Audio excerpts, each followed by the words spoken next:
बिस्मिल्लाहिर्रहमानिर्रहीम। अस्सलाम वालेकुम ह्यूमन राइट्स फैमिली, कैसे हैं आप सब। उम्मीद है सब ठीक ठाक होंगे। आज जो स्टोरी शुरू करनी है उसका नाम है सुनो ऐसा नहीं करते बाय मैमूना अली। चलिए शुरू कर लेते हैं। मेहंदी रचेगी तेरे हाथ, ढोलक बजेगी सारी रात।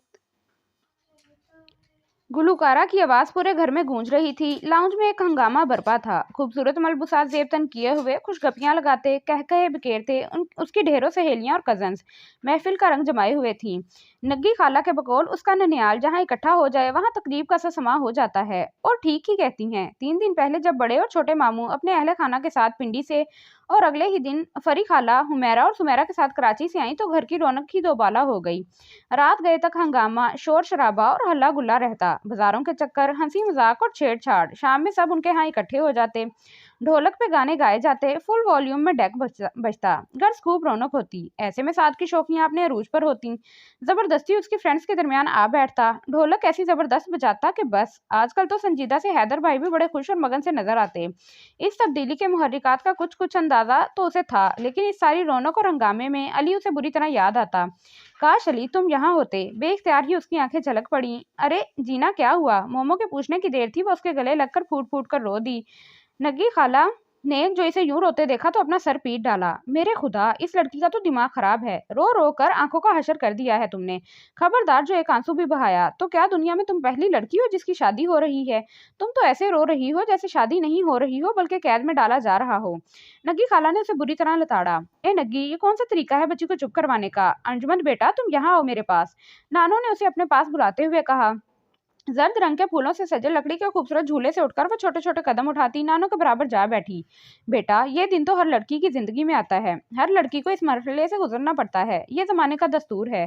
मैं जानती हूँ ये सब आसान नहीं, लेकिन बेटा अपने लिए नहीं तो उन सबके लिए हौसले से काम लो। इस वक्त को एंजॉय करो। दोस्तों के साथ हंसी मजाक करो कि बेफिक्री के दिन ये वापस नहीं आएंगे। नानो उसे अपने साथ लगाए धीरे धीरे समझा रही थी।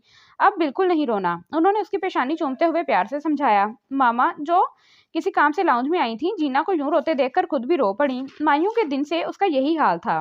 भाई जरा सा मजाक करते या दोस्तें छेड़छाड़ करती, वो एकदम रो पड़ती। पता नहीं वो इतनी हसास क्यों हो रही थी। उन्होंने एक नजर जीना के चेहरे पर डाली जहां शर्मो हया और खुशी के फितरी रंगों के बजाय अजीब सी परेशानी और खौफ छाया हुआ था। कहीं वाकई जीना के साथ कोई ज्यादती तो नहीं हुई। वो अपनी ही सोचों में गुम खड़ी थी जब पीछे से आती हैदर की आवाज पर चौंक गई। मामा मैं जरा शहबाज की तरफ जा रहा हूँ, हम सब फ्रेंड्स वहीं डिनर करेंगे। मुझे भी तुमसे कुछ काम था, मार्केट से कुछ चीजें मंगवानी थी।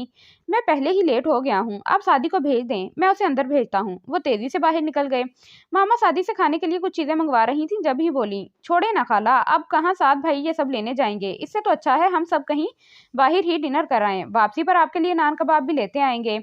हनी ने तजवीज पेश की जिसे फौरन ही सब यंग पार्टी ने कबूल कर लिया। चलो तुम क्या सोच रही हो। जरी ने अर्जुमन को मुतवज्जा किया। मैं तो नहीं जा रही, तुम लोग जाओ। कैसे नहीं जा रही, चलो उठो। नगी खाला ने उसे जबरदस्ती खड़ा किया। मामा उसके जाने के हक में नहीं थी, लेकिन फिर कुछ सोचकर खामोश हो गई। चलो अच्छा है, शायद इस तरह कुछ तबीयत बहल जाए। सबके इसरार पर वो राजी हो गई। रुको जरा मैं चेंज कर रहा हूँ। जी आप इस हुलिये में चलें, वहां तुम्हें कोई नहीं देखेगा, और वैसे भी ये कपड़े अब कल ही चेंज करना। सबने जबरदस्ती उसे इसी हुलिये में घसीट लिया। गाड़ी में फुल वॉल्यूम में गाने बज रहे थे।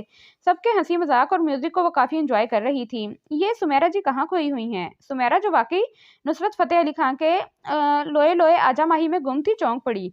क्या कह रहे हो। यही के लगता है गाने के बोलों ने कुछ ज्यादा ही असर कर दिया है आप पर। साद ने उसे छेड़ा तो वो बुरी तरह झीम गई।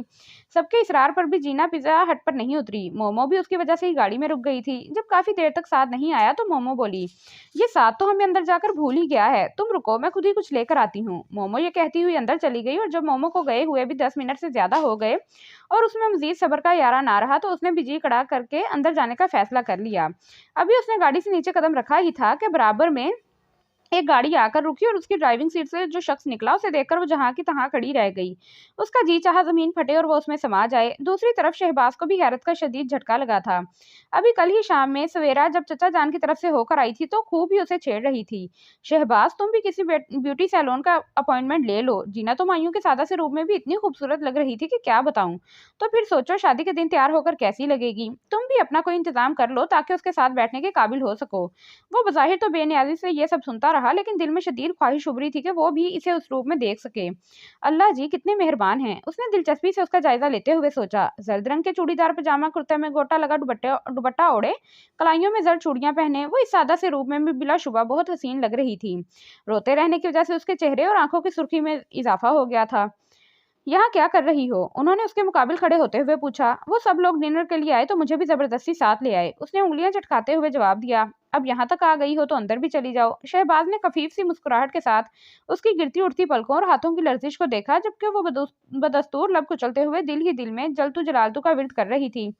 इतना डर क्यों रही हो? खा नहीं जाऊंगा मैं तुम्हें। उसके ये कहने की देर थी कि वो जो बड़ी मुश्किल से खुद पर जब्त किए खड़ी थी, एकदम से रो पड़ी।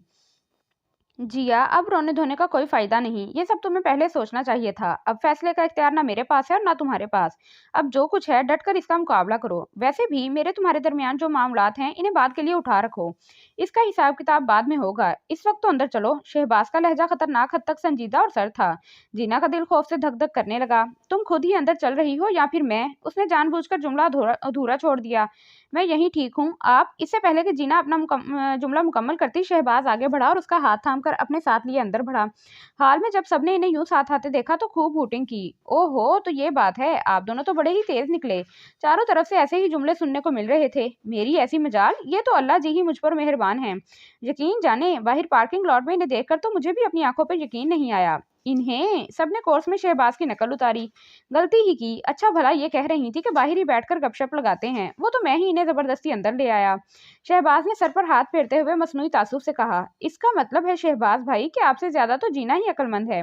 हनी के बेसाख्ता जुमले पर सबके कह कहे गूंज उठे। मेरा ख्याल है अब मैं चलूं, हालांकि दिल तो नहीं चाह रहा। शहबाज ने कहा तो सब फिर हंस दिए। शहबाज अपने फ्रेंड्स की तरफ बढ़ गया जो उसके मुंतजिर थे। वो जानता था कि वहां भी इसका खूब रिकॉर्ड लगना है। वो तो शुक्र था कि हैदर अभी तक नहीं आया था। दूसरी तरफ जीना का शर्मिंदगी और खिफत के मारे बुरा हाल था। सबके इसरार पर भी उसने किसी चीज को हाथ तक नहीं लगाया और जल्दी जल्दी का शोर करके सबको जबरदस्ती उठाया। वापसी पर आइसक्रीम, सबकी छेड़छाड़ और हंसी मजाक भी इसका मूड बहाल नहीं कर सकी। गहरी खामोशी उस पर छाई रही। घर आकर वो सर दर्द का बहाना करके अपने कमरे में चली गई। वो कुछ नहीं सोचना चाहती थी, मगर यादें उसे सता रही थी। गुजरे हुए दिनों को याद करके कतरा कतरा आंसू उसकी आंखों से गिरने लगे। ओह माय गॉड, ये कैसे बच गया? घड़ी पर नजर पड़ते ही उसके 14 तबक रोशन हो गए। वो हड़बड़ाकर उठी और यूनिफॉर्म लेकर वॉशरूम में घुस गई। नहाकर बालों में जल्दी जल्दी ब्रश किया। बैग और फाइल लेकर जब वो नीचे आई तो मामा टेबल पर खाना लगा रही थी। मामा, ड्राइवर आ गया? नहीं, आओ तुम पहले खाना खा लो, अभी तो काफी टाइम है। मैं पहले मोमो को कॉल कर लूं? वो फोन की तरफ बढ़ गई। हेलो, कैसी हो? दूसरी तरफ गालबन मोमो ही थी। तैयारी का मत पूछो। पता है क्या हुआ? मैं पौने 11 तक पढ़ती रही, फिर बाद में मैंने सोचा कि 15 मिनट की ब्रेक ले लूं। मैं आंखें बंद करके लेटी और जब उठी तो 1 बज रहा था। मत पूछो मेरा क्या हाल हुआ। इतनी टेंशन हो रही है कि क्या बताऊं। लास्ट चैप्टर का तो मैंने एक लफ्ज भी नहीं पढ़ा। ओ हाँ, ओ अच्छा, हाँ तुम निकल रही हो। ठीक है, मैं भी निकलती हूँ। वो फोन रखकर मामा की तरफ पलटी। अभी तक पापा ने गाड़ी भी नहीं भिजवाई। हैदर भाई भी नहीं आए। 2 बज गए हैं। 3 बजे मेरा पेपर शुरू होना है। हाल के दरवाजे भी 10 मिनट पहले ही बंद हो जाएंगे और रास्ते में कितनी ट्रैफिक होती है। अब मैं क्या करूंगी? वो फिक्रमंदी से बोली। जीना, आराम से बैठकर खाना खाओ। शहबाज खा ले तो तुम्हें ड्रॉप कर देगा। आओ शहबाज बेटा, खाना लग गया है। मामा ने रसान से उसे टोका, साथ ही सामने सोफे पर बैठे शहबाज को पुकारा। उनके पुकारने पर वो चौंक कर पलटी और हैरान नजरों से सामने खड़े शहबाज को देखने लगी। क्या ये वाकई अभी अभी आसमान से गिरे हैं या फिर मेरी ही नजर इतनी कमजोर हो गई है? उसने दिल में सोचा और उसे सलाम करके और कैसी हो के जवाब में ठीक हूँ कहकर मामा की तरफ मुड़ी। प्लीज मामा, मुझे बिल्कुल भूख नहीं, और आपको पता है टेंशन में मुझसे कुछ खाया भी नहीं जाता। बस मुझे कॉलेज जाना है। मैं पापा को फोन करती हूँ। वो फोन की तरफ बढ़ी। रुको जिया चची, मैं पहले जिया को कॉलेज ड्रॉप कर देता हूँ, तब तक हैदर भी आ जाएगा। वापिस आकर साथ ही लंच करेंगे। मामा क्या कहती, जबकि जीना का वो हाल था जैसे पलक झपकते कॉलेज पहुंच जाए। लेकिन जीना, तुम कुछ खा लो तो पेपर कैसे दोगी? मामा, वापिस आकर खा लूंगी, अभी तो देर हो रही है। मेरे लिए दुआ करना। खुदा हाफिज। कहती वो तेजी से फाइल और बैग उठाकर शहबाज के पीछे लपकी। गाड़ी को मेन रोड पर डालते हुए उसने एक नजर साथ बैठी जीना पर डाली, जो दोनों हाथों की उंगलियां आपस में फंसाए दिल ही दिल में पता नहीं क्या विर्द कर रही थी। किस चीज का पेपर है? पाक स्टडीज का। अरे, पाक स्टडीज तो इतना इजी सब्जेक्ट है, तुम खामखा में इतनी परेशान हो रही है। जी हाँ, खुद पढ़ लेने के बाद सब यही कहते हैं। वो तेजी से बोली तो शहबाज धीरे से हंस दिया। रास्ते में शहबाज ने जबरदस्ती उसे जूस और स्नैक्स लेकर दिए। खा लो जिया, पेपर देने के लिए जरूरी है कि आप फ्रेश और एनर्जेटिक हों। आप मुझे जिया क्यों कहते हैं? मेरा नाम जिया तो नहीं। जूस के सिप लेते हुए वो बोली। तुम्हारा नाम तो जीना भी नहीं, फिर सब तुम्हें जीना क्यों कहते हैं? शहबाज उसके सवाल से महसूस होते हुए बोला। वो तो सब मुझे प्यार से कहते हैं। वो यूं बोली जैसे बड़े पते की बात बता रही हो। तो मैं भी प्यार से ही तुम्हें जिया कहता हूँ। शहबाज के मुंह से बेसाख्ता जुमला फिसला। जी? वो हैरत से उसकी तरफ पलटी। कुछ नहीं भाई, चलो तुम्हारा कॉलेज आ गया है। Wish you all the best. वो थैंक यू कहकर गेट की तरफ बढ़ गई।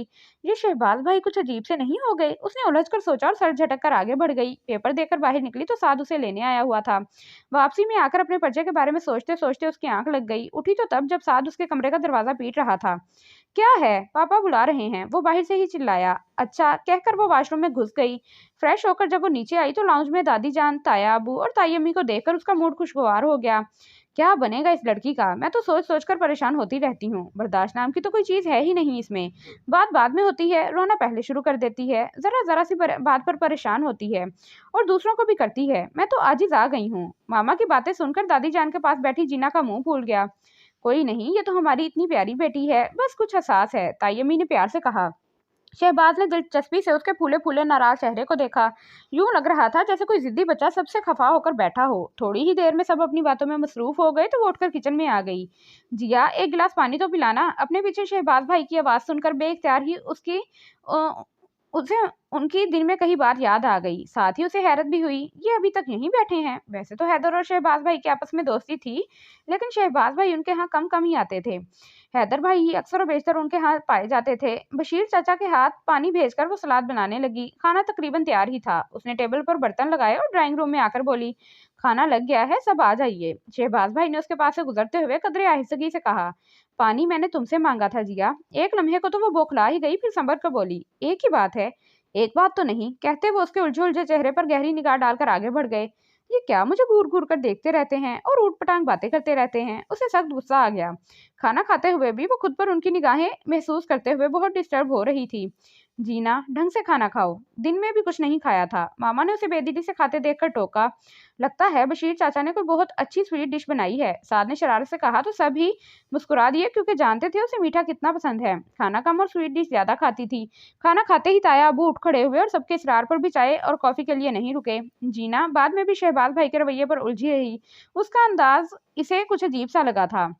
उनके दरमियान हमेशा से निहायत रस्मी और तकल्लुफाना से ताल्लुकात थे। सलाम दुआ और हाल चाल से आगे ना कभी शहबाज बढ़े ना जीना। उसकी हैरत बजा थी।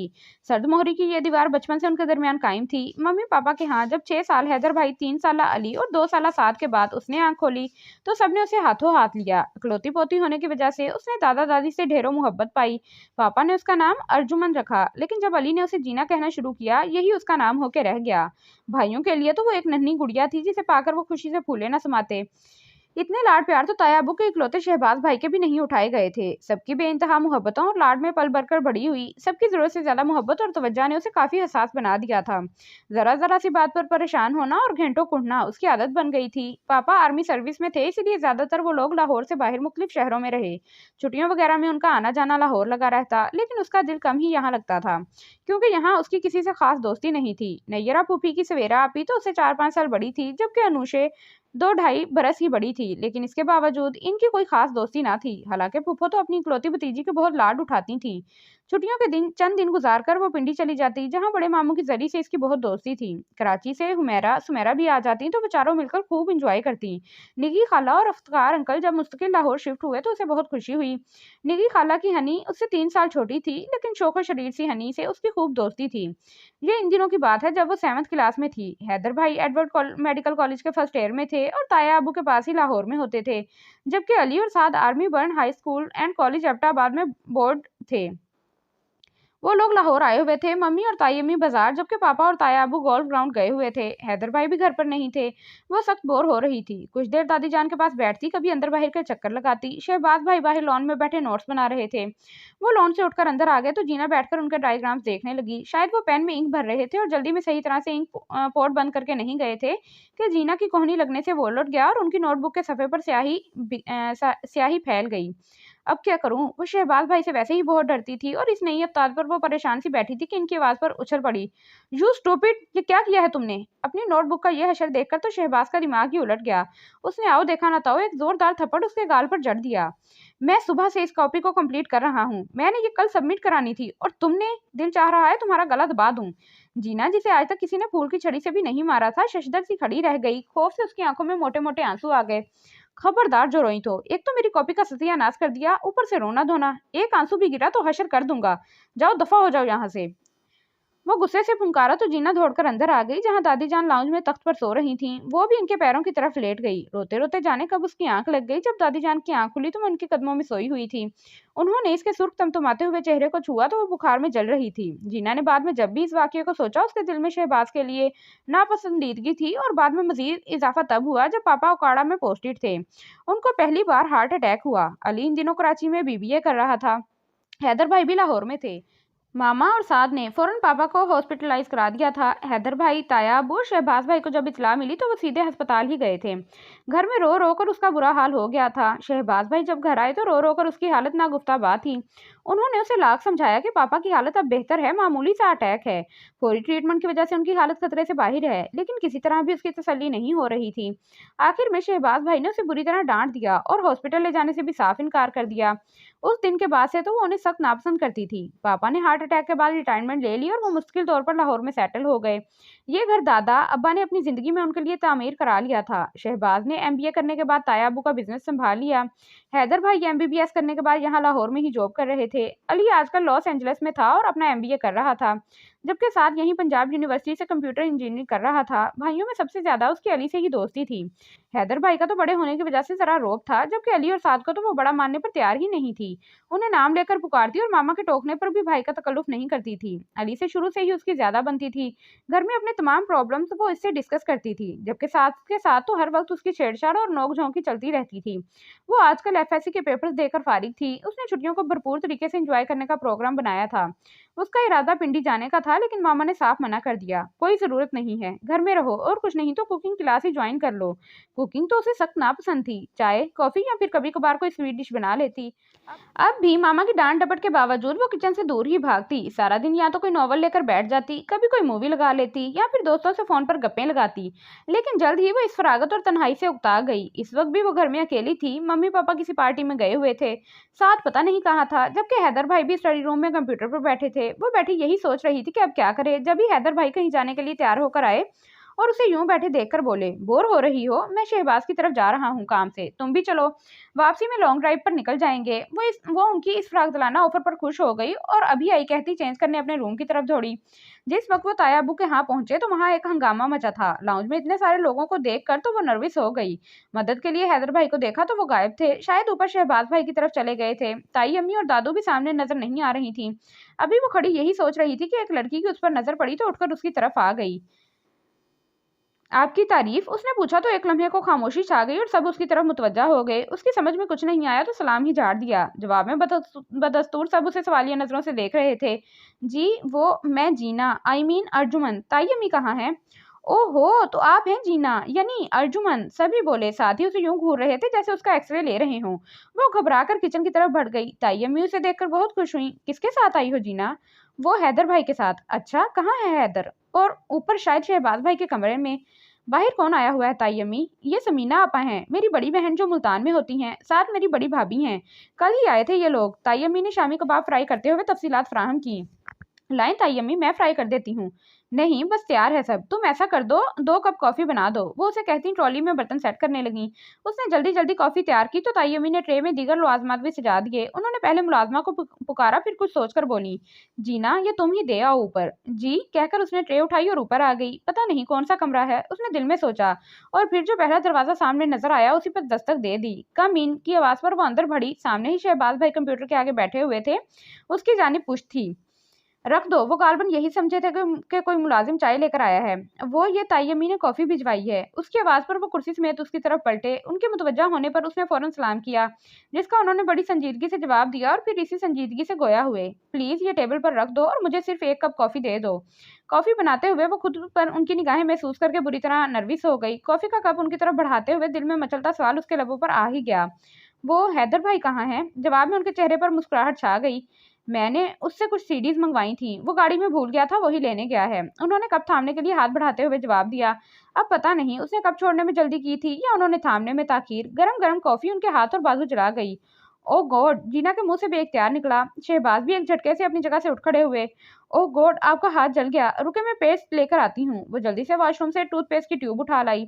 लाइन में लगा देती हूँ, इससे छाला नहीं बनेगा। आपको जलन हो रही है। आई एम सॉरी, मैंने जानबूझकर नहीं गिराई।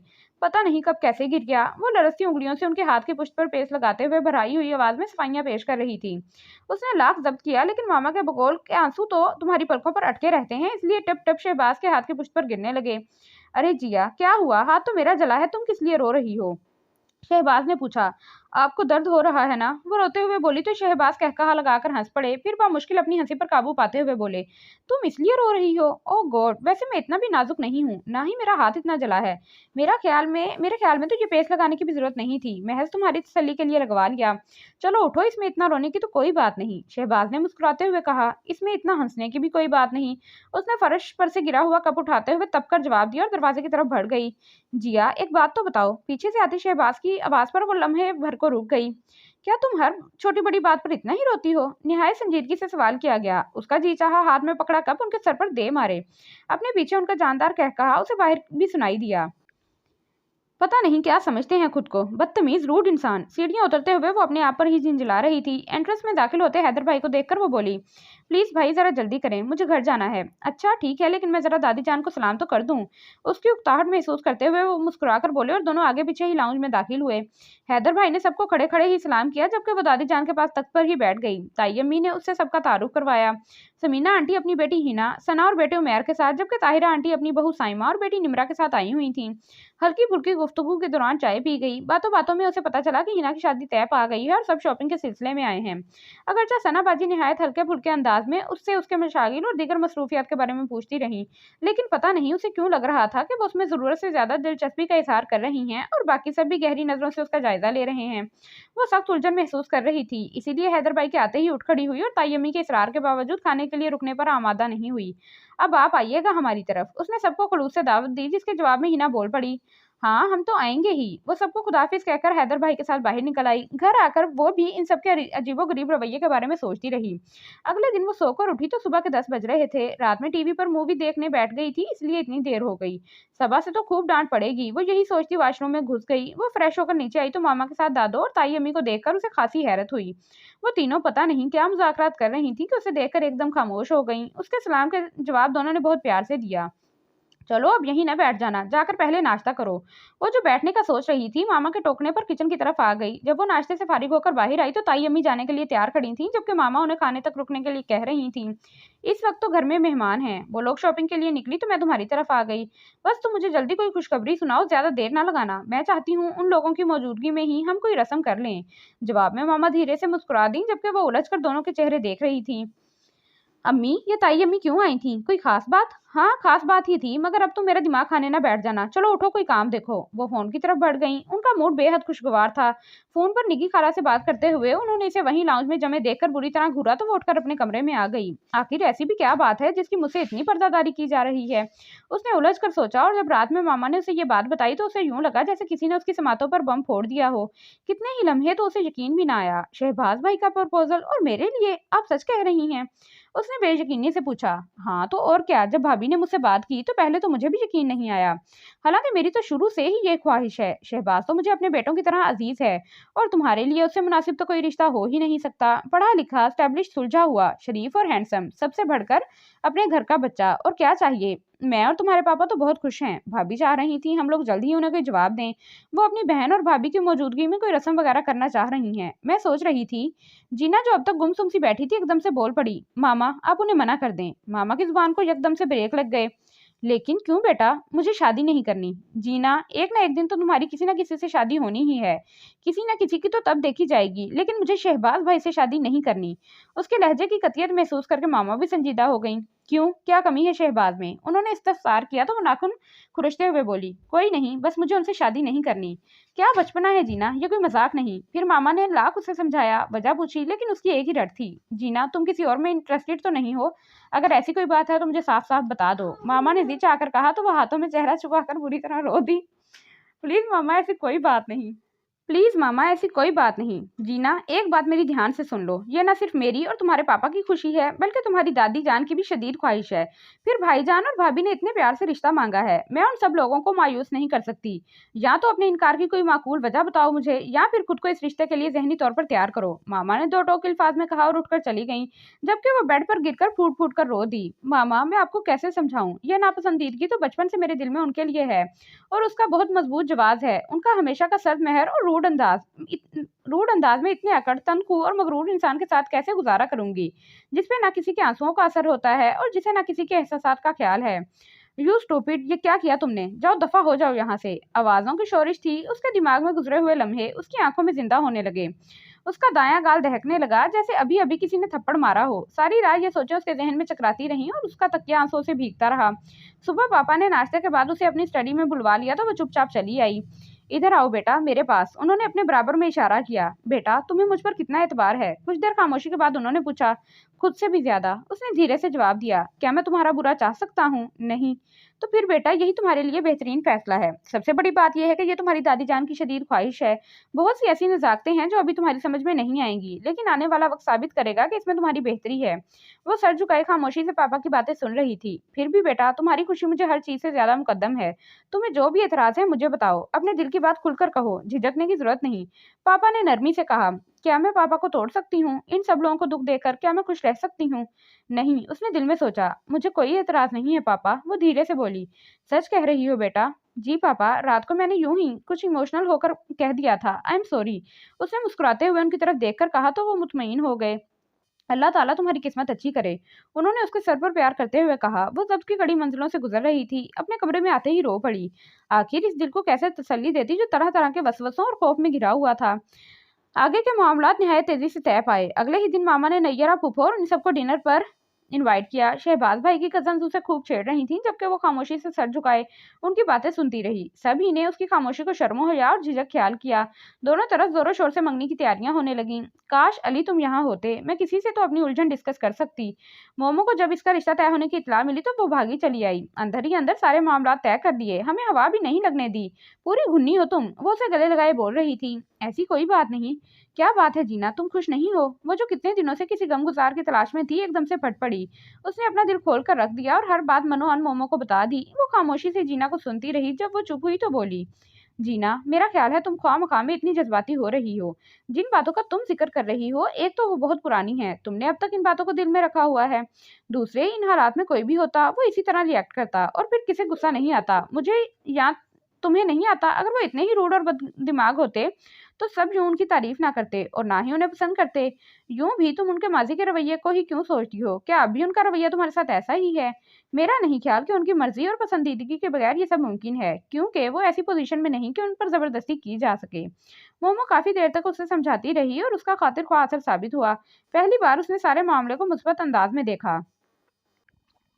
शहबाज भाई की गहरी निगाहें और वो मुबहिम सा रवैया, भाई, उसके चेहरे पर मुस्कुराहट छा गई। मैं भी तुम्हें प्यार से ही जिया कहता हूँ। उसके इर्द गिर्द इस जुमले की तकरार होने लगी। जिया, उसने जेरे लब दोहराया। इस तरह से मुखातिब से उसे कभी किसी ने नहीं पुकारा था। उस दिन उसने पहली बार मंगनी की तैयारियों में दिलचस्पी जाहिर की। मामा भी इस तब्दीली से खुश और मुतमईन थी। निगी खाला और हनी खास तौर पर खुश थी। पिंडी से नानू और दोनों मामू की फैमिलीज भी आ गई तो घर में खासी रौनक हो गई। ये सब इतना अचानक तय पाया था कि फरी खाला कोशिश के बावजूद नहीं आ सकी थी, और हुमैरा सुमैरा उससे सख्त नाराज थी। नैयरा, फूफो, सवेरा आपी और अनुषा तो दोनों तरफ से बराबर शिरकत कर रही थी। अली ने भी रात में उसे ईमेल किया था। वो खुश भी थी और खफा भी। मंगनी तो मेरे बगैर कर रही हो, लेकिन शादी पर मेरा इंतजार करना, उसने कहा। कम लोगों को बुलाने के बावजूद भी मंगनी पे अच्छे खासे मेहमान हो गए थे। फंक्शन लॉन में ही अरेंज किया गया था। पॉलर से घर वापसी तक मोमोज की शान में कसीदे पड़ती रही, और ये कुछ गलत भी नहीं था। ऑफ वाइट कलर के स्टाइलिश से ड्रेस में, जिस पर हमरंग धागे, रेशम और सितारों से काम किया गया था, उस पर कुंदन का सेट पहने वो बहुत हसीन लग रही थी। जीना को कमरे में बिठाते हुए मोमो को एकदम याद आ गया। गजरों वाला पैकेट तो मैं गाड़ी में ही भूल आई। भाई, रुको मैं लाती हूँ। कहती मोमो तेजी से बाहर निकली। वो तेजी से सीढ़ियां उतर रही थी कि उसका पाँव लड़खड़ाया और इससे पहले कि वो औंधे मुंह जमीन पर गिरती, किसी ने उसे बाजू से थाम लिया। आराम से। आई एम सॉरी, मैं जल्दी में। कोई बात नहीं, वैसे आपकी तारीफ, मेरा मतलब है आपका नाम। मोमो, मैं जीना जीना की फ्रेंड हूँ। आप गालबन? जी मैं हैदर। अच्छा तो आप हैं हैदर भाई, बहुत शौक था आपसे मिलने का। जीना काफी जिक्र करती है आपका। हैदर भाई, बाहर गाड़ी में हमारा गजरों वाला पैकेट रह गया है, प्लीज ला दें। जी अच्छा, कहते वो पलट गए। किस धड़ल्ले से भाई भाई बना लिया मैडम ने, उन्होंने तिल मिलाकर सोचा। मोमो ने उसके बालों और कलाइयों में मोतियों के गजरे पहना दिए। थोड़ी ही देर में जरी उसे लेने आ गई। अरे जीना, ये तुम ही हो? वाह, कितनी खूबसूरत लग रही हो। वो दोनों इसीलिए नीचे आ गईं जहां मंगनी की रस्म अदा की गई। शहबाज ने उसे अंगूठी पहनाई, मूवी बनी, तस्वीरें खींची गईं। जब मंगनी का हंगामा खत्म हुआ तो सबने अपने घरों की राह ली। मंगनी से उसकी जिंदगी में कोई खास तब्दीली तो नहीं आई थी, माँ सिवाय इसके कि साथ को उसे छेड़ने और मामा को नसीहतें करने के लिए एक नया मौजू मिल गया था। वो आगे एडमिशन लेना चाह रही थी कि मामा ने मना कर दिया। जिंदगी काफी डल सी गुजर रही थी जब उसके रिजल्ट ने हलचल मचा दी। उसका ए ग्रेड आया था, काफी अच्छे मार्क्स थे और वो बहुत खुश थी। ताया अबू और ताई अम्मी उसी रात केक और फूल लेकर उसे मुबारकबाद देने आए। दादी जान ने भी उसे बेहद खूबसूरत और नाजुक सा गोल्ड का लॉकेट सेट गिफ्ट किया। वो मुंतजिर ही रही कि शायद शहबाज उसे मुबारकबाद दें, मगर ना तो उनका फोन आया और ना ही वो खुद आए। मंगनी के बाद भी शहबाज के रवैये में खास तब्दीली नहीं आई थी। वो पहले भी उनके यहाँ कम कम आते थे और इस मौके पर भी उन्होंने उसे कोई फोन किया ना, कभी कोई विश कार्ड वगैरह भेजा। लेकिन फिर भी वो काफी मुतमईन थी कि एक दिन अनुषा चली आई उसका सुकून इत्मीनान गारत करने, और नैयरा फूफो लॉन्ज में बैठी बातें कर रही थी जब अनुषा उससे बोली, जीना आओ बाहर लॉन में चलते हैं। वो दोनों उठकर बाहर आ गईं। और सुनाओ तुम्हारे मंगेतर साहब का क्या हाल है? अनुषा ने मुस्कुराते हुए पूछा। मुझे क्या मालूम, क्यों भाई, तुम्हारी बात वगैरह नहीं होती? नहीं। सच कह रही हो? मुझे क्या पड़ी है झूठ बोलने की? जीना ने उसकी हैरानगी के जवाब में कदरे नाराजगी से कहा। इसका मतलब है शहबाज अब तक वो बात नहीं भूला। अनुषा जैसे खुद से बोली। क्या बात? वो ये एकदम चौंक पड़ी। कोई बात नहीं, प्लीज बताएं ना। छोड़ो जीना, इन बातों में क्या रखा है, ख्वामख्वाह दिलों में बाल आएगा। लेकिन जीना के इसरार पर आखिर अनुषा को बताना ही पड़ा। दरअसल शहबाज किसी और में इंटरेस्टेड था। जीना को लगा उसका दिल अंदर ही अंदर डूब रहा हो। अजीब सा सन्नाटा उसके अंदर फैल गया। उसे अनुषा की आवाज बहुत दूर से आती हुई महसूस हो रही थी। शहबाज एमबीए कर रहा था, तब कोई क्लास फेलो थी इसकी, लेकिन मुमानी जान ने मना कर दिया। दरअसल इन्हें इन लोगों का माहौल पसंद नहीं आया था। काफी एडवांस और आजाद किस्म के लोग थे। शहबाज ने तो काफी हंगामा किया था, लेकिन फिर उस लड़की की कहीं और मंगनी हो गई तो मामला दब गया। वैसे जीना, मैं अक्सर सोचती हूँ कि अनुषा एक लम्हे को खामोश हो गई, जैसे कहने या ना कहने की दरमियानी कैफियत में हो। फिर एक नजर जीना की सवालिया नजरों पर डालकर बोली, छोटी मुमानी ने तुम्हारा रिश्ता यहाँ क्यों तय कर दिया? दरअसल शहबाज जैसे बंदे के साथ गुजारा करना आसान नहीं, बहुत हाकिमाना मिजाज है उसका। हर बात में अपनी बात मनवाता है। अपने मिजाज के खिलाफ तो जरा सी बात बर्दाश्त नहीं कर सकता, गुस्से में आपे से बाहिर हो जाता है। इसीलिए तो मामा ने जब मुझसे उसके सिलसिले में बात की तो मैंने साफ मना कर दिया। ठीक है, वो मेरा कजन है, स्मार्ट है, वेल ऑफ है, लेकिन इन सब बातों से अहम बात उसका मिजाज और आदतें हैं। ये एक दिन की तो बात नहीं, सारी उम्र का सवाल है। आप कहाँ तक दूसरों को मान सकते हैं? अपनी ख्वाहिशात को मारकर दूसरों की मर्जी पर चढ़ सकते हैं? एक ना एक दिन तो दिल इन बातों से इनकारी हो जाता है ना। इसीलिए मैंने इनकार कर दिया, और मामा ने भी मुझे प्रेशराइज नहीं किया। दादी, वो भी शहबाज के मिजाज से खाइफ थी, इसीलिए बस। अनुषा पता नहीं और क्या क्या कह रही थी। वो साकिन सी बैठी सुन रही थी, कानों में आवाज पड़ रही थी, लेकिन मफहूम समझ नहीं आ रहा था। आई एम सॉरी जीना, मैं ये सब तुम्हें बताना नहीं चाहती थी, लेकिन इट्स ओके अनुषा। जीना ने उसे टोक दिया। आए अंदर चलें, उसने एक नजर लॉन में उतरती शाम पर डालते हुए कहा और उठ खड़ी हुई। फिर बाकी सारा टाइम वो खामोश ही रही। नैयरा फूफो के जाते ही वो अपने कमरे में आ गई। उसका दिमाग बुरी तरह से मुंतशिर था। सारी बातें जैसे दिमाग में गड़बड़ हो रही थी। मैंने तो साफ मना कर दिया, एहसास नाम की कोई चीज नहीं है शहबाज में। अनुषा की आवाज, वो बहुत केयरिंग और हसास है, मामा उसके आसपास ही कहीं बोली थी। मैं तो बहुत खुश हूँ, एक तरफ प्यारा भतीजा है तो दूसरी तरफ लाडली भतीजी। आंसू एक रवानी से उसकी आंखों में बहने लगे। क्यों किया आप सबने मेरे साथ ऐसा? जानते बूझते मुझे जहन्नुम में धकेल दिया। क्या यही है आप सबका प्यार? कैसे गुजारा करूंगी मैं उस शख्स के साथ जब उसके दिल में मेरे लिए कोई जगह ही नहीं है? कब तक सर फोड़ूंगी मैं उस पत्थर के साथ? उसने रोते हुए सोचा। शहबाज किसी और में इंटरेस्टेड था, उसकी क्लास फेलो थी कोई। अनुषा की आवाज उसके कानों में हथौड़े बरसा रही थी। शहबाज को रोने धोने वाली जज्बाती लड़कियों से सख्त चिढ़ है। पसंद का खाना ना मिले तो मुलाजमों पर बर्तन उलट देता है। खबरदार जो रोई तो एक आंसू भी गिराया तो हश्र कर दूंगा। उसने बेदर्दी से अपनी आंखें रगड़ डाली। क्या फायदा रोने का, और कौन सुनेगा यहाँ मेरी? जब यह शख्स मेरे नसीब में लिख दिया गया है तो बेहतर यही है कि मैं खुद को उसके मिजाज के मुताबिक ढाल लूं। लेकिन क्या मैं ऐसा कर सकूंगी? क्या ये मुमकिन है? उसने उलझ कर सोचा।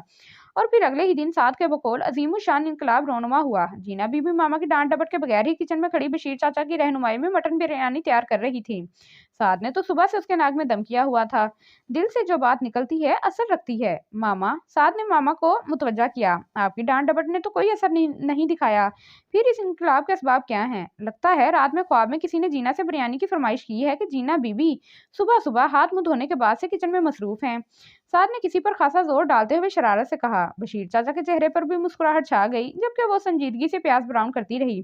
मामा भी इस तब्दीली पर हैरान थी और खुश भी, क्योंकि वो खुद कुकिंग के मामले में बिल्कुल कोरी थी और सारी उम्र पापा को गिला ही रहा कि उन्होंने अपने हाथ से कभी इन्हें कुछ बनाकर नहीं खिलाया। ये तो उनकी किस्मत अच्छी थी कि उन्हें बशीर चाचा मिल गए, जो रवायती खानों के साथ साथ बहुत अच्छे इटालियन और स्पेनिश खाने भी पका लेते थे और निहायत खुशअसलूबी के साथ उनके किचन का इंतजाम संभाले हुए थे। बशीर चाचा एक होटल में कुक थे। एक रात को वो अपने क्वार्टर जा रहे थे कि एक तेज रफ्तार कार से टकरा गए। कार वाला इन्हें बेयारो मददगार छोड़कर फरार हो गया। पापा इत्तेफाकन वहां से गुजर रहे थे। पापा ने फौरन उन्हें हॉस्पिटलाइज कराया और उनके इलाज मुआवजे के तमाम अखराजात भी उठा लिए, बल्कि अपने यहाँ मुलाजमत भी दे दी। उस दिन से बशीर चाचा उनके साथ ही थे और उन्हें घर के फर्द की सी हैसियत हासिल थी। आजकल वो बड़ी तुंदही से बशीर चाचा से मुख्तलिफ डिशेस बनाना सीख रही थी। साथ ही शाम में उसने और मोमो ने बेकिंग क्लासेस ज्वाइन कर ली, जहां वो बेकिंग के साथ साथ मुख्तलिफ तरह के सलाद और खाना सर्व करने के नित नए अंदाज सीख रही थी। पिक एंड ड्रॉप की सर्विस अक्सर मोमो ही अदा करती थी, क्योंकि उसने नई नई ड्राइविंग सीखी थी। उस दिन मोमो ने अपने कुछ मेहमानों की वजह से छुट्टी की थी। हनी उनके यहाँ आई हुई थी, वो भी उसके साथ चली आई। वो दोनों क्लास लेकर निकली तो ड्राइवर अभी तक नहीं आया था। कहाँ रह गया ये ड्राइवर? शाम भी तो इतनी हो गई है। 10-15 मिनट के इंतजार के बावजूद वो ड्राइवर नहीं आया तो जीना परेशान सी हो उठी। अभी वो उस अधेड़बन में खड़ी थी कि टैक्सी लें या नहीं, जब शहबाज ने गाड़ी उनके बराबर रोकते हुए पूछा, आप लोग यहाँ क्या कर रही हैं? ड्राइवर का इंतजार, हनी ने जवाब दिया। आए, मैं ड्रॉप कर देता हूँ। शहबाज ने फ्रंट डोर खोलते हुए ऑफर दी तो हनी झट से पिछली सीट पर बैठ गई। चारों न चार जीना को भी फ्रंट सीट पर बैठना पड़ा। शॉपिंग के लिए आई थी आप लोग? शहबाज ने गाड़ी बढ़ाते हुए सरसरी से लहजे में पूछा। जी नहीं, वो जीना यहाँ कुकिंग क्लास ले रही है ना, इसलिए। वैसे एक बात पूछूं आपसे, माइंड तो नहीं करेंगे? हनी ने थोड़ी देर की खामोशी के बाद पूछा तो वो फौरन मुतवज्जा हुआ। हाँ हाँ पूछो। जीना से कुकिंग सीखने की फरमाइश आपने की थी? हनी ने शरारत से पूछा तो उसने साथ बैठी जीना के चेहरे पर एक नजर डाली, फिर मुस्कुराहट दबाते हुए बोला, अगर मैं कहूँ हाँ तो? शहबाज ने मुस्कुराहट दबाते हुए कहा, ओहो, मुझे तो पहले ही यकीन था। दरअसल हम सभी इस तब्दीली पर हैरान हैं। कहाँ तो जीना खाला के डांटने पर भी किचन में झांकती तक नहीं थी, और कहाँ हनी शुरू हो चुकी थी, जबकि जीना का मारे गुस्से के बुरा हाल था। शहबाज की मुस्कुराहट जल्दी पर तेल का काम कर रही थी। उससे मजीद बर्दाश्त ना हो सका तो हनी को डपट कर बोली, तुम खामोश होके नहीं बैठ सकती? अब हनी तो खामोश हो गई, लेकिन शहबाज ने कैसेट प्लेयर ऑन कर दिया। कोई शिकवा अगर हो और शिकायत अगर हो, हमसे गिला करो पर तुम मिला करो। शहबाज की मुस्कुराहट मजीद गहरी हो गई। कैसे मैं बताऊं, मुश्किल ये राज है, कल आए ना आए, जो कुछ है आज है। मेरी जान पास आके बोल दो मुस्कुरा के। हनी की शरीर हंसी और शहबाज की मायनी खेज मुस्कुराहट, खिफ्फत से जीना के गाल दहक उठे। उसने हाथ बढ़ाकर कैसेट प्लेयर ऑफ कर दिया। आइसक्रीम खानी है? शहबाज ने ऑफर की। कोई और वक्त होता तो जरूर आपकी ऑफर कबूल करते। इस वक्त तो घर चलें, आपको मजेदार चाय के साथ जीना के हाथ का बना हुआ केक खिलाऊंगी। तुम्हारे खलूस पर तो मुझे कोई शक नहीं, अलबत्ता बनाने वाली मुझे खिलाने पर इतनी आमादा नजर नहीं आती। जीना ने खास एहतमाम से केक तैयार किया था, तभी तो आप यहाँ आ निकले। दिल को दिल से राह होती है। गाड़ी पोर्च में खड़ी करते हुए शहबाज हंस दिया। हनी तेजी से गाड़ी से बाहर निकल गई। जिया उसके हैंडल पर रखा हाथ साकिन हो गया और दिल यकबारगी जोर से धड़का। जी, उसने पलटकर सवालिया नजरों से उनकी जानिब देखा। तुम अगर हिना की शादी में शिरकत करोगी तो मुझे खुशी होगी। चेहरे पर सादा सी मुस्कुराहट लिए शहबाज ने कहा तो वो कोई भी जवाब दिए बगैर बाहर निकल गई। वो दोनों आगे पीछे लाउंज में दाखिल हुए तो निकी खाला ने दोनों को हाथों हाथ लिया। मामा भी शहबाज को देखकर बहुत खुश हुई। ये बताओ शहबाज बेटा, चाय पियोगे या कॉफी? मामा ने हक के मेजबानी अदा करते हुए पूछा। इस वक्त तो चाय ही पिलवा दें, शहबाज ने बेतकल्लुफी से कहा। जाओ जीना, चाय बना कर लाओ। मामा के कहने पर वो किचन में आ गई। खुशी होगी, जरा एक्टिंग तो देखो। झूठे, और मैं क्यों जाऊं? चाय के लिए पानी रखते हुए उसने तिल मिलाकर सोचा, हिना की शादी का कार्ड 2-3 दिन पहले ही मिला था। समीना आंटी ने फोन पर भी सबको आने की दावत दी थी, लेकिन इन्हीं दिनों पापा के चेकअप की डेट थी, इसलिए मामा का जाना मुश्किल था। ताई अम्मी को जब पता चला तो वो बोली, अगर तुम नहीं जा सकती तो कोई बात नहीं, जीना को भेज दो। वैसे ही फारिग है, जरा चेंज हो जाएगा। मंगनी पर भी वो सब लोग तो शरीक नहीं हो सके थे, इसलिए सभी इसरार कर रहे थे कि जीना को जरूर लेकर आना। खासतौर पर हिना तो बहुत कुछ कह रही थी। मामा ने तो फौरन इस तजवीज से इत्तेफाक कर लिया, जबकि उसकी समझ में नहीं आ रहा था कि जाए या नहीं। मामा का इसरार था, जबकि उसका अपना दिल कतई आमादा नहीं था, और अब शहबाज का कहना था कि उन्हें उसके जाने से खुशी होगी। कैसी खुशी और क्यों, जब उनकी जिंदगी में मेरी कोई हैसियत ही नहीं है। कितने दोगले हैं एक्टर। हनी के सामने तो ऐसे बन रहे थे जैसे खोलते हुए पानी में पत्ती डालते हुए वो खुद भी खोल रही थी। जब वो लवाजमा से सजी ट्रॉली लेकर लाउंज में आई तो सभी बातों में लगे हुए थे। अरे जीना, वो केक कहाँ है जो तुमने शाम में बेक किया था? निकी खाला के पूछने पर अब वो मैं किचन में ही भूल आई कहती पलट गई, जबकि शहबाज और हनी एक दूसरे को देखकर हंस पड़े। चाय पीते ही शहबाज उठ खड़ा हुआ। खाना फिर कभी सही, आज तो मेरा एक बिजनेस डिनर है और अभी मुझे घर जाकर चेंज भी करना है, इसीलिए इजाजत दीजिए। वो सबको खुदाफिज कहता है एक लम्हे को हनी के पास रुका और आहिस्तगी से बोला, केक तो आप वाकई काफी अच्छा बना लेती हैं। हनी हंस पड़ी। तो फिर जा रही हो मुल्तान? निकी खाला ने पूछा। पता नहीं, देखें। उसने पाँव से सैंडल उतारते हुए जवाब दिया। क्या देखें, जाना तो है ही, जब वो सब इतना इसरार कर रहे हैं।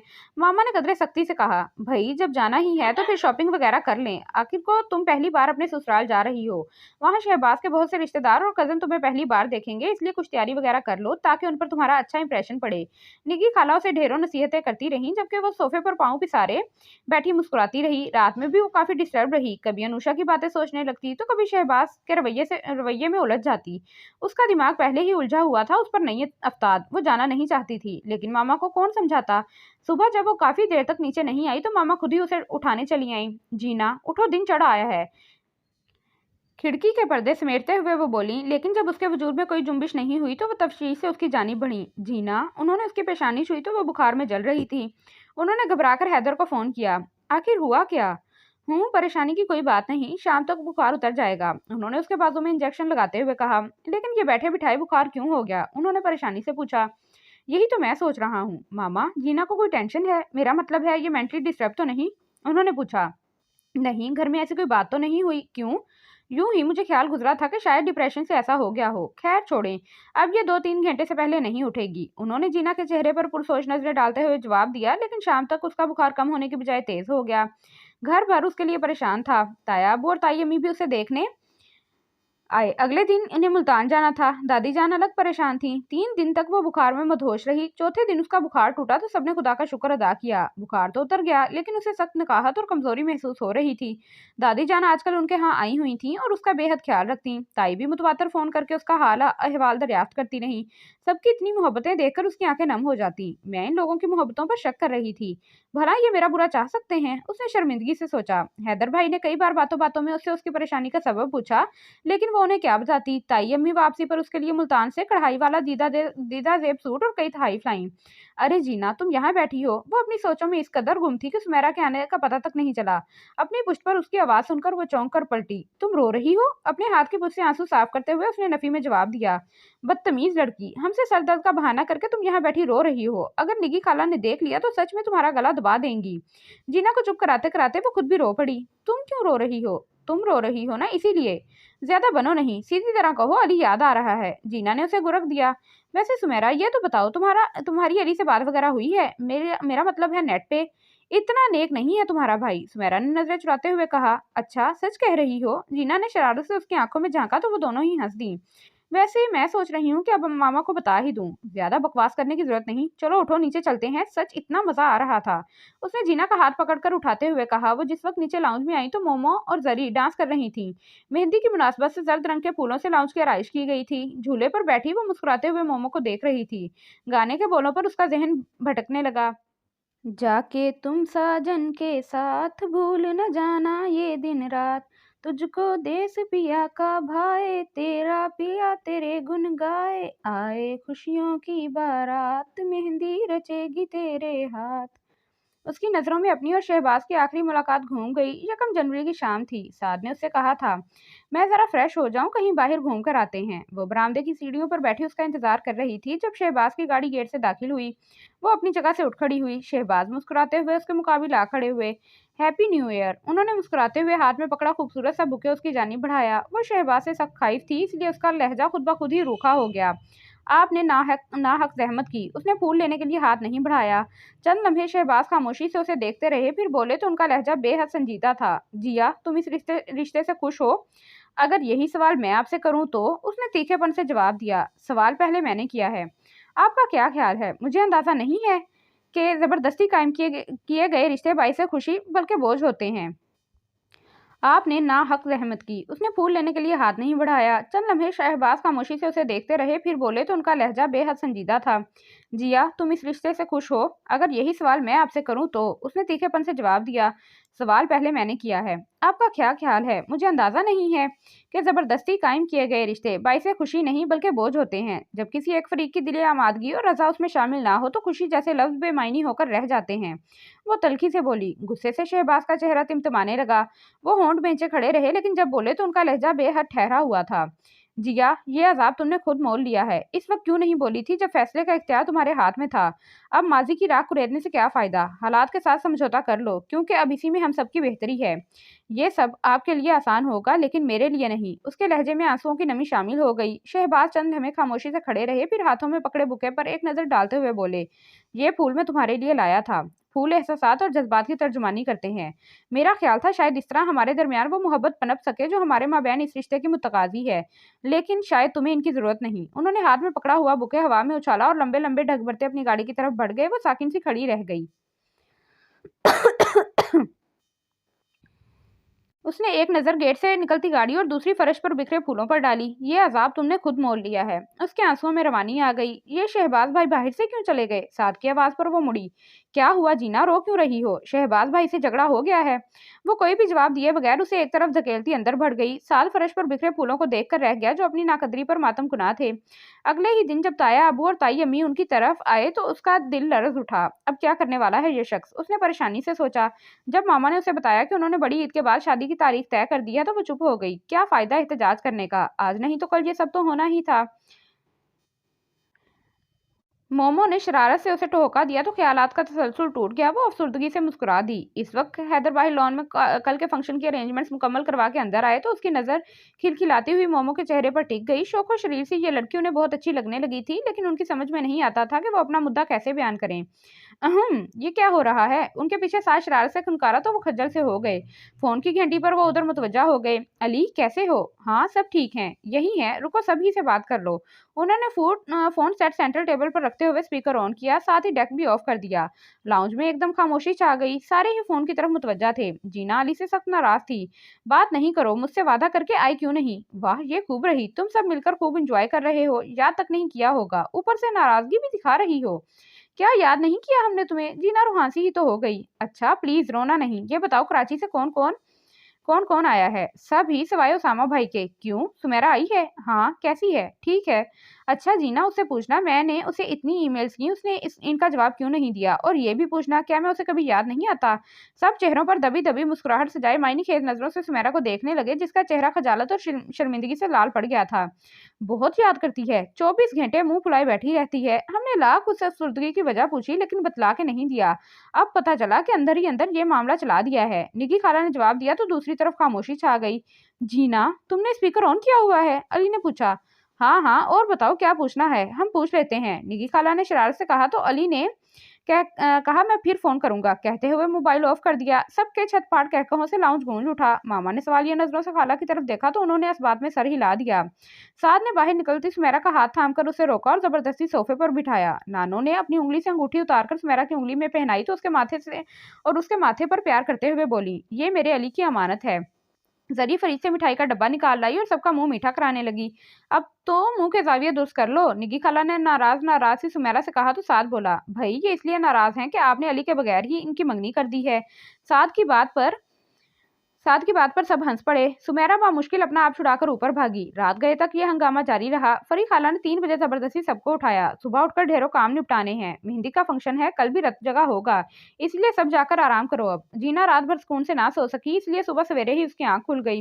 वजू करके नमाज अदा की। कितनी ही देर वो दुआ की हालत में जाए नमाज पर बैठी रही, लेकिन समझ में नहीं आ रहा था कि क्या दुआ करे। या अल्लाह मेरी मदद करना। उसने चेहरे पर हाथ फेरते हुए सच्चे दिल से दुआ की। वो उठकर बाहर टेरेस में आ गई। हल्का हल्का सा उजाला हो रहा था। चारों तरफ छाया सुकून और ठंडी हवा बहुत भली लग रही थी। अरे जीना, तुम इतनी जल्दी उठ गई? दरवाजा खोलकर बाहर आती सुमेरा ने पूछा। लगता है तुम्हें भी नींद नहीं आई खुशी से, जीना ने शरारत से कहा। फजूल नहीं बोलो, ये बताओ चाय पियोगी? नेकी और पूछ पूछ। तुम रुको, मैं अभी बनाकर लाती हूँ, कहती सुमेरा पलट गई। आज फरवरी की 14 है, वैलेंटाइन डे। उसने मुस्कुराकर सोचा। दोपहर में उसका निकाह था और शाम में मेहंदी की रस्म अदा की जानी थी। गेट के सामने टैक्सी रुकी तो वो चौंक पड़ी। ये सुबह सुबह कौन आया है, उसने सोचा। गेट से दाखिल होते अली को देखकर उस पर शादी मर्द की सी कैफियत तारी हो गई। अली, वो ऊपर से चिल्लाई। जवाब में उसने अपना सूटकेस वहीं छोड़ते हुए हाथ हिलाया। जीना तेजी से पलटी और लम्हों में सीढ़ियां उतरती लाउंज में दाखिल होते हुए अली के गले लगकर सिसक उठी। हैं, ये क्या मेरे आने पर रो रही हो? चलो वापस चला जाता हूँ। बेवकूफ, ये खुशी के आंसू हैं। वैसे तुमने बताया क्यों नहीं पहले से? अचानक मिलने में जो मजा है वो बता के आने में कहाँ। उसने किचन के दरवाजे में सादा सुमेरा को देखते हुए जवाब दिया। मैं मम्मी पापा को बताती हूँ। जीना तेजी से भागी तो वो सुमेरा के मुकाबिल आ खड़ा हुआ। अंदरूनी खुशी से सुमेरा का चेहरा गुलनार हो रहा था। आंखों में हैरत और बेयकीनी मुंजमद हो गई थी। आपके यहाँ सलाम दुआ का रवाज नहीं है? उसने शरारत से पूछा। जब उसके वजूद में कोई जुम्बिश नहीं हुई तो बोला। लगता है हैरत का शदीद झटका लगा है। अच्छा, ये तो मुझे दे दें। उसने उसके हाथ से चाय की ट्रे लेते हुए पास पड़ी टेबल पर रखी। मामा और पापा आंखें मलते हुए अपने कमरे से आते नजर आए तो अली उनकी तरफ मुतवज्जा हो गया। सुमेरा भी पलटकर किचन में चली गई। थोड़ी ही देर में सब लोग लाउंज में जमा होकर अली से मिल रहे थे। फरी खाला बोली। अली, तुमने तो हमारा बहुत बड़ा मसला हल करा दिया। लम्हों में सबको बिस्तर छोड़ने पर मजबूर कर दिया, वरना ये लोग तो 12-1 बजे से पहले उठने के नहीं थे। सबको जागता देखकर वो जल्दी जल्दी नाश्ते की तैयारियां कराने लगी ताकि ये काम तो निपटाया जा सके। नाश्ता करके अली तो सोने चला गया, जबकि बाकी सब अपने अपने काम निपटाने लगे। किसी को दर्जी से कपड़े लाने थे तो किसी को पार्लर का चक्कर लगाना था। मामा और खाला वगैरह ने मिलकर घर का फैलावा समेटा। लड़कियों की तो अपनी तैयारियों से फुर्सत नहीं थी। दोपहर में निकाह हुआ। मेहमानों में छुआरे और मेवाजात के पैकेट तकसीम किए गए। निकाह नामे पर साइन करते ही जीना फूट फूट कर रो दी। दादी जान और ताई अम्मी ने गले लगाकर उसे खूब तसल्लियां दी, लेकिन उसके आंसू थमने में नहीं आ रहे थे। खुद भी खूब रोई और सबको भी रुलाया। इतने दिनों की थकन और रत जगे। शाम तक उसको बुखार ने आ लिया। मामा ने टैबलेट देकर उसे जबरदस्ती बेड पर लिटा दिया। वाह वाह, बड़े जबरदस्त लग रहे हो, लेकिन क्या था अगर तुम कल आ जाते? साद ने ब्राउन कलर के शलवार सूट पर स्टाइल से गर्म चादर ली अली को देखकर कहा। क्यों, कल क्या खास बात थी? ऐसी भी कोई खास बात नहीं थी, बस हमने तुम्हारी मंगनी कर दी। मंगनी कर दी? मगर किससे? उससे जिससे करनी चाहिए थी। सीधी तरह बताओ। अली ने हाथ में पकड़ा परफ्यूम ड्रेसिंग टेबल पर पटकते हुए पूछा तो साद ने खूब नमक मिर्च लगाकर उसे कल उसके फोन के बाद की कार्रवाई कह सुनाई। आखिर में बोला। तुमने इतना अच्छा चांस मिस कर दिया। चांस तो अभी भी बनाया जा सकता है। अली बड़बड़ाता हुआ झुका और साइड टेबल से कुछ निकालकर बाहर निकल गया। साद भी उसके पीछे बढ़ा। मामा, ये साद सच कह रहा है क्या भाई? यही मंगनी वगैरह? क्यों, तुम्हें कोई एतराज है? निगी खाला ने शरारत से पूछा। एतराज? मैं नहीं मानता इस मंगनी को। उसकी बुलंद आवाज पर लाउंज में सन्नाटा छा गया।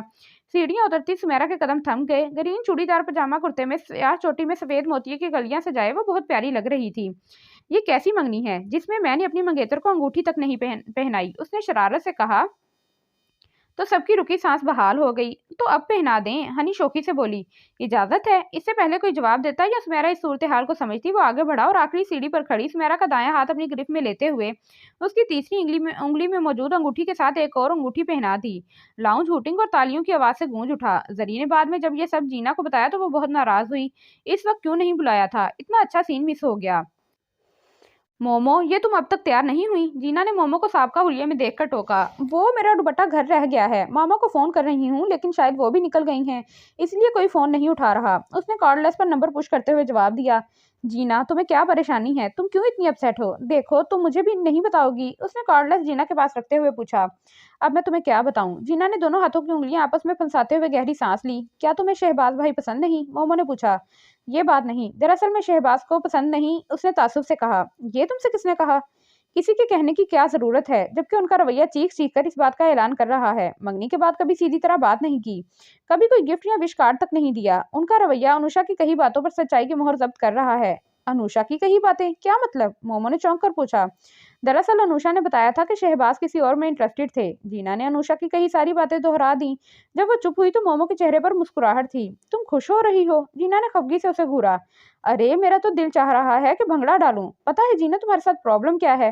तुम शहबाज भाई को पसंद करती हो, उन्हें दिल से चाहती हो, और ये सारा दुख और नाराजगी सिर्फ इस बात की है कि शहबाज भाई तुमसे पहले किसी और में इंटरेस्टेड रहे और उन्होंने हमेशा तुम्हें इग्नोर किया। तुम्हें हमेशा सबकी भरपूर तवज्जो और मोहब्बत मिली है, इसलिए तुम उनका रवैया बर्दाश्त नहीं कर सकी। उनके मिजाजो आदात के बारे में ये सारी बातें तो दिल के जज्बात झुंझलाने का बहाना है। वो ऐसे नहीं है और ये बात तुम भी अच्छी तरह जानती हो। मोमो ने तुम पर जोर देते हुए कहा। उसने चाहा कि मोमो की बातों से साफ इनकार कर दे, लेकिन दिल ने सरगोशी की। मोमो कुछ गलत तो नहीं कह रही। वो खामोशी से बैठी लब कुचलती रही। एक और बात, अभी थोड़ी देर पहले शहबाज भाई ने फोन किया था। वो कह रहे थे प्लीज किसी तरह उन्हें ये बात पता करके बता दूं कि तुम उनसे इतनी बदगुमान और खाइफ क्यों रहती हो। और मोमो एक लम्हे को चुप हुई। क्या तुम अपने किसी कजन उसामा में इंटरेस्टेड हो? क्या? जीना हैरत से फट पड़ी। ये क्या बकवास है? हाँ, उन्हें ये सब अनुषे ने बताया है। अनुषे ने? लेकिन क्यों? तुम इस बात पर गौर करो। मैं नीचे जाती हूँ, शायद कोई अल्लाह का बंदा मुझे घर ले जाने पर राजी हो जाए। मोमो उठते हुए बोली और फिर दरवाजे में रुककर बोली, वैसे तुम्हारी ये गुफ्तगू शहबाज भाई भी सुन रहे हैं? क्या मतलब? जीना ने चौंक कर सर उठाया तो मोमो ने उसके पास पड़े कॉर्डलेस की तरफ इशारा किया और इससे पहले कि यही कॉर्डलेस जीना उसके सर पर दे मारती, वो तेजी से बाहर निकल गई। नीचे आकर वो काफी देर निकी खाला से मुज़ाकरात करती रही। वो नेक बंदा जो मोमो को घर ले जाने पर राजी हुआ हैदर भाई ही थे। वो संजीदगी से गाड़ी ड्राइव करते रहे। उनके चेहरे पर अजीब सी कशमकश छाई हुई थी। मोमो भी उनसे रुख मोड़े बाहर के नजारों में गुम थी। गुज़श्ता कुछ दिनों से वो इनकी आंखों में अपने लिए पसंदीदगी देखकर उनसे कतराने लगी थी। गाड़ी में गाना गूंज रहा था। हैदर ने हाथ बढ़ाकर कैसेट बदल दिया। यासिर अख्तर की आवाज गूंजने लगी। सुहानी शाम की कसम, रह नहीं सकता अब तेरे बिन। रंगों में निखार आए जो तेरा चेहरा नजर आए, जीवन में बहार आए अगर तू मिल जाए। हैदर ने कुन अखियों से मोमो की तरफ देखा। इस लम्हे वो भी उनकी जानी मुड़ी। आंखों ने लम्हों में वो राज अफशा कर दिया जो दोनों के लिए ही कहना मुश्किल था। हैदर के चेहरे पर मुस्कुराहट छा गई। मोमो के घर के सामने गाड़ी रोकते हुए उन्होंने सुर्ख गुलाब की अदखली और वैलेंटाइन डे का कार्ड डैशबोर्ड से उठाकर उसकी जानी बढ़ाया। हैप्पी वैलेंटाइन डे, उन्होंने मुस्कुराकर कहा। उसकी समझ में नहीं आया क्या करे। थैंक यू कहकर उसने लरसती उंगलियों से कार्ड थामा और 5 मिनट में आई कहती अंदर भाग गई। शहबाज ने एक नजर सामने बैठी रोती हुई अनुषा पर डाली। आई एम सॉरी शहबाज, पता नहीं मैं इतनी खुदगर्ज क्यों हो गई थी। मैंने तुम्हें और जीना को बहुत दुख दिए हैं। प्लीज तुम मुझे माफ कर दो। उसने आजिज़ी से कहा। इट्स ओके अनुषा, हम सभी जिंदगी में कहीं ना कहीं खुदगर्ज हो जाते हैं और फिर गलती किससे नहीं होती। मेरे दिल में तुम्हारे लिए कोई बदगुमानी नहीं। शहबाज ने मताने से कहा। अनुषा के दुख पर शहबाज का दिल भी दुखी हो गया। उन्होंने कभी नहीं चाहा था कि उसकी जात से किसी को तकलीफ पहुंचे, अनजाने में ही सही। तुम अगर तैयार हो तो मेरे साथ चलो, शहबाज ने कहा। नहीं तुम जाओ, मैं थोड़ी देर तक आऊंगी। उसने आंसू पोंछते हुए मुस्कुराकर जवाब दिया तो शहबाज ने भी ज्यादा इसरार नहीं किया। शहबाज के जाने के बाद वो कितनी ही देर रोती रही। जज्बों पर तो किसी को भी इख्तियार नहीं और ना ही किस्मत पर किसी का जोर चलता है। उसने आंसू पोंछते हुए सोचा। वो जाने के लिए उठ खड़ी हुई जब रिजवान चला आया। रिजवान सवेरा आपी का देवर था और उनके घर उसका काफी आना जाना था। मेरा ख्याल था कि तुम चली गई होगी, बस निकल ही रही थी। उसने मुस्कुराकर जवाब दिया। इसका मतलब है मैं सही टाइम पर आया हूँ? शायद, उसने आहिस्तगी से कहा। अनुषा, मैं बहुत अरसे से तुमसे कुछ कहना चाहता हूँ लेकिन कह नहीं पाया। मैंने सोचा क्यों ना आज के दिन का फायदा उठाते हुए अपने जज्बात का इजहार कर दूं। उसने सुर्ख गुलाबों का बुके उसकी जानिब बढ़ाते हुए सादगी से कहा। तुम मुझे बहुत अच्छी लगती हो, हमेशा से। अनुषा की आंखें नम हो गईं। उसने एक नजर आंखों में आज सजाए सामने खड़े रिजवान पर डाली और दिल टूटने के दुख से आशना थी और यह दुख वो रिजवान को देना नहीं चाहती थी। उसने हाथ बढ़ाकर बुके थाम लिया। सुर्ख गुलाबों की खुशबू को सांसों में उतारते हुए वो मुस्कुरा दी। रिजवान के इर्द गिर्द रोशनियां फैल गईं। जिया, जल्दी से चेंज कर लो। निकी खाला ने जर्द रंग की पिशवास जिस पर गोल्डन और ग्रीन धागे का खूबसूरत काम हुआ था बेड पर फैलाते हुए कहा। थोड़ी ही देर में जरी लोग तुम्हें रस्म के लिए लेने आने वाली हैं। मासी से फूलों और चूड़ियों के टोकरे लिखवाते हुए उन्होंने इसे मुतला किया। इसलिए जल्दी से तैयार हो जाओ और जब तक मैं ना कहूँ अपने कमरे का दरवाजा नहीं खोलना। उसने उलझ कर इन्हें देखा और दरवाजा लॉक करती वॉशरूम में घुस गई। चेंज करके आई तो वो ड्रेसिंग टेबल पर पड़े टोकरे में से जर्द और हरी चूड़ियां अपनी कलाइयों में भरने लगी कि आईने में किसी का अक्स उभरा। उसने सर उठाया तो शशदर सी खड़ी रह गई। सामने गैलरी में खुलने वाले दरवाजे में शहबाज खड़े थे। उसके हाथ में पकड़ी चूड़ियां छूट गईं और फर्श पर बिखर गईं। उसने इस तरारी नजरों से कमरे का जायजा लिया तो सामने बेड पर फैले दुपट्टे को देखकर उसे एहसास हुआ कि वो अब तक दुपट्टे के बगैर ही खड़ी थी। उसने खींचकर दुपट्टा कंधे पर डाला और वहीं बेड के किनारे पर टिक गई। शहबाज उसके सामने घुटने टेककर जमीन पर बैठ गया। बहुत नाराज हो? वो सर झुकाए अपने हाथों को देखती रही। जिया, मैं अपने गुज़श्ता रवैयों की माफी नहीं मांगूंगा। ये जो कुछ भी हुआ सिर्फ एक गलतफहमी की वजह से हुआ। अनुषा ने जो कुछ किया उसके लिए मैंने उसे माफ कर दिया है। तुम भी कर दो, गलतियां हम सबसे ही होती हैं। वो बदस्तूर अपने हाथ मसलती रही। जिया, मैं तुम्हें सिर्फ ये बताने आया हूँ कि इस शादी में दादी जान की ख्वाहिश से ज्यादा मेरी ख्वाहिश और खुशी का अमल दखल है। उसने चौंक कर सर उठाया। ये मंगनी खालिस्तान मेरी पसंद पे तय पाई थी। उसने इसकी आंखों में देखते हुए मुस्कुराकर कहा, ये सब मैं तुम्हें कल भी बता सकता था। इस वक्त आने की खास वजह तो ये है कि कम से कम तुम्हारा एक गिला तो दूर कर दूं। उसने अपना दायां हाथ आगे करते हुए श्वेत रंग का क्यूट सा टेडी बियर जिस पर आई लव यू का टैग लगा हुआ था उसकी जानिब बढ़ाया। जीना के लबों पर मुस्कुराहट दौड़ गई। मैंने सोचा कि बाद में तुम मुझे ताने ही ना देती रहो कि शादी से पहले कोई गिफ्ट ही नहीं दिया। वो शरारत से बोला, वैसे जिया, शादी एक बार होती है। ये सारी रस्में और खूबसूरत लम्हे इंसान की जिंदगी में एक बार आते हैं, जिससे ना तुम खुद लुत्फानंदोज हुई और ना मुझे होने दिया। मैंने सोचा इससे पहले कि तुम रोते रोते अगले जहां सुधार लो और मैं बेचारा बैठा रह जाऊं, तुम्हारी बदगुमानी दूर कर दूं, ताकि तुम कम से कम अपनी मेहंदी की रात को एंजॉय कर सको। खजालत से जीना का चेहरा सुर्ख पड़ गया। वैसे ही कितना खूबसूरत इत्तेफाक है, आज वैलेंटाइन डे है और हमारी मेहंदी की रात। तुम्हारे हाथ पर अपने नाम की मेहंदी मैं खुद लगाऊंगा। शहबाज ने जीना का हाथ थामते हुए कहा और उसने पास पड़े थाल में से जरा सी गीली मेहंदी लेकर उसकी हथेली पर रख दी और उठ खड़ा हुआ। और हाँ, कल ये बुखार भी बिल्कुल ठीक होना चाहिए, वरना। उसने जाते जाते धमकी दी तो जीना के लबों पर जानदार मुस्कुराहट खिल गई। दिल से सारे गिले शिकवे दूर हो गए। जीना, दरवाजा खोलो। जरी की आवाज पर उसने आगे बढ़कर दरवाजा खोल दिया। जरी ने उसके हाथ पर लगी मेहंदी देखकर खूब शोर मचाया। ये क्या किया है तुमने? सारा हाथ खराब कर दिया। मैंने इतना अच्छा डिजाइन बनाना था। जवाब में वो मुस्कुराती रही। फिर उन्होंने इसकी कलाइयों में बालों में गजरे लगाए और दुपट्टे के साए में लिए नीचे चली आई। मामा ने उन्हें रास्ते में रोक लिया। माशाल्लाह, कितनी प्यारी लग रही है मेरी बेटी, उन्होंने इसकी पेशानी पर प्यार करते हुए कहा और मुस्कुरा दी। और उसकी मुस्कुराहट मामा को मुतमईन कर गई।